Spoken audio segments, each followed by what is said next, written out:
Bonjour à toutes et à tous, bienvenue sur la chaîne. Aujourd'hui, j'ai envie de me refaire Le Vieux Fusil.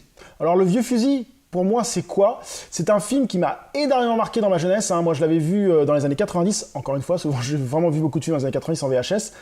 Et j'ai tombé un peu sur le cul pour un film français. Parce que, surtout pour l'époque, c'est un film qui est sorti dans les années 70. Un film avec pas mal de violence. Pas mal de choses un peu pas très chrétiennes entre guillemets, pas très catholiques. Enfin, c'est pas le pour l'époque, ça devait être assez controversé, je pense. Le film a dû être controversé, je sais pas du tout. Donc César du meilleur film de 1975 quand même. César des Césars, César des Césars en 85. Ah ouais, j'ai pas vu derrière. Ah ouais, donc c'est quand même... de toute façon, franchement, je le revois. Je pense que c'est toujours un bon film. Il n'y avait pas beaucoup d'effets spéciaux, donc je pense que le film a bien vieilli.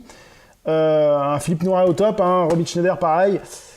Donc on va lire un peu de quoi ça parle.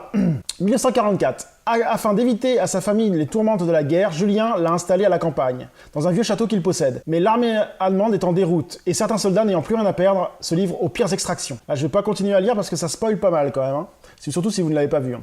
Donc en gros, c'est un gars qui est dans la ville, qui dit à sa femme de partir à la campagne dans un vieux château qu'il possède, et au bout de 5 jours, il a toujours pas de retour de sa femme, donc il décide d'aller voir. Je m'arrête ici pour le scénario pour pas vous spoiler le film, ce serait vraiment dommage. Donc on va voir si ce film a toujours bien vieilli ou pas. C'est parti. Donc je viens de me finir Le Vieux Fusil, toujours un très bon film, très bon film. Un film qui était quand même assez impressionnant pour l'époque, parce que maintenant il y a eu des choses beaucoup plus violentes. Mais quand même, à l'époque, en 75, en France surtout, en France, c'était plutôt des films un peu comédie. Il n'y avait pas beaucoup de films aussi noirs, parce que ce film est très noir, il faut être honnête. J'ai passé un super moment à le revoir, toujours au top, les acteurs jouent trop bien, la mise en scène est excellente.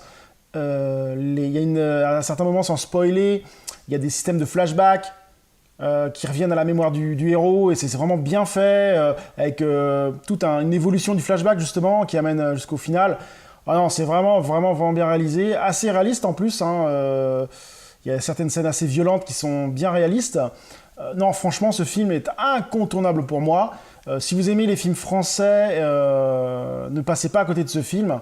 Le Vieux Fusil est un très bon film. Donc oui, en 2022, vous pouvez vous refaire Le Vieux Fusil, les doigts dans le nez. C'est un très bon film français. Si vous n'aimez pas les films français, tentez-le. Franchement, tentez-le. C'est un film qui montre les horreurs de la guerre, qui montre la connerie humaine. Et waouh, c'est le cas de le dire, waouh. C'est un film... j'ai encore pris une claque pour le revoir. Donc oui, ce film est un très bon film et je vous le conseille. Sur ce, je vous dis à très bientôt sur la chaîne. Salut!